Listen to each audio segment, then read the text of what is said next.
Hello everyone, it's Shane Kanto, your Wasteland reviewer, and I'm here to review the Vourdalak, and this is a new horror film from writer-director Adrian Bro, and this focuses on the story of a French emissary who winds up in strange Eastern European woods and winds up holding up with a stranger family, and there are vampiric things afoot, and this film really captures the feel of old film, having that specific aura and atmosphere of like early cinema.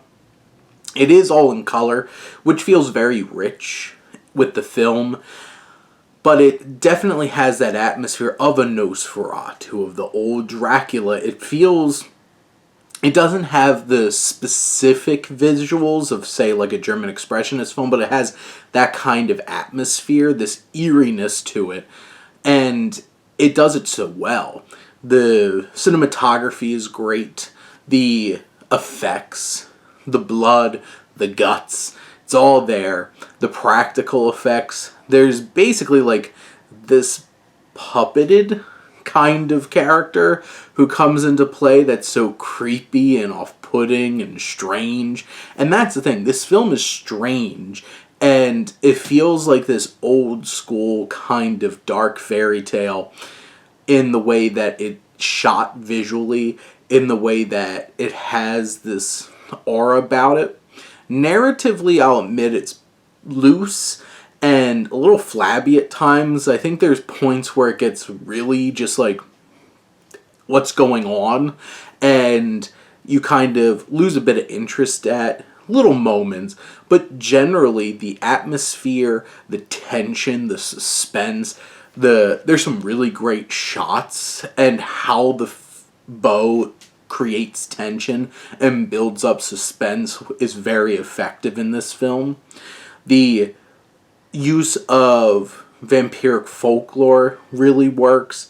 You have our main character who's a bit of a, not the kind of person that seems like he can make it okay in the woods, but you have Sendeka, who is one of the daughters of the family, who has this connection to like magic and folklore, and there's a bit of romance that's going on in the film as well, and I feel like that just adds like a little bit of like that old school kind of layer. You would find a romance in a film like this if this came out certainly back in like the 20s and the 30s and stuff like that.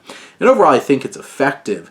The makeup and everything that gets put into creating the look of all these characters is off the charts.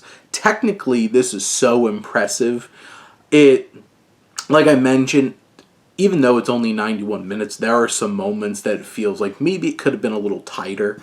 But by the end, it delivers such a satisfying and eerie and unnerving experience that, like, if you love that old school cinema horror feel, this is drenched in it, along with some other things like blood.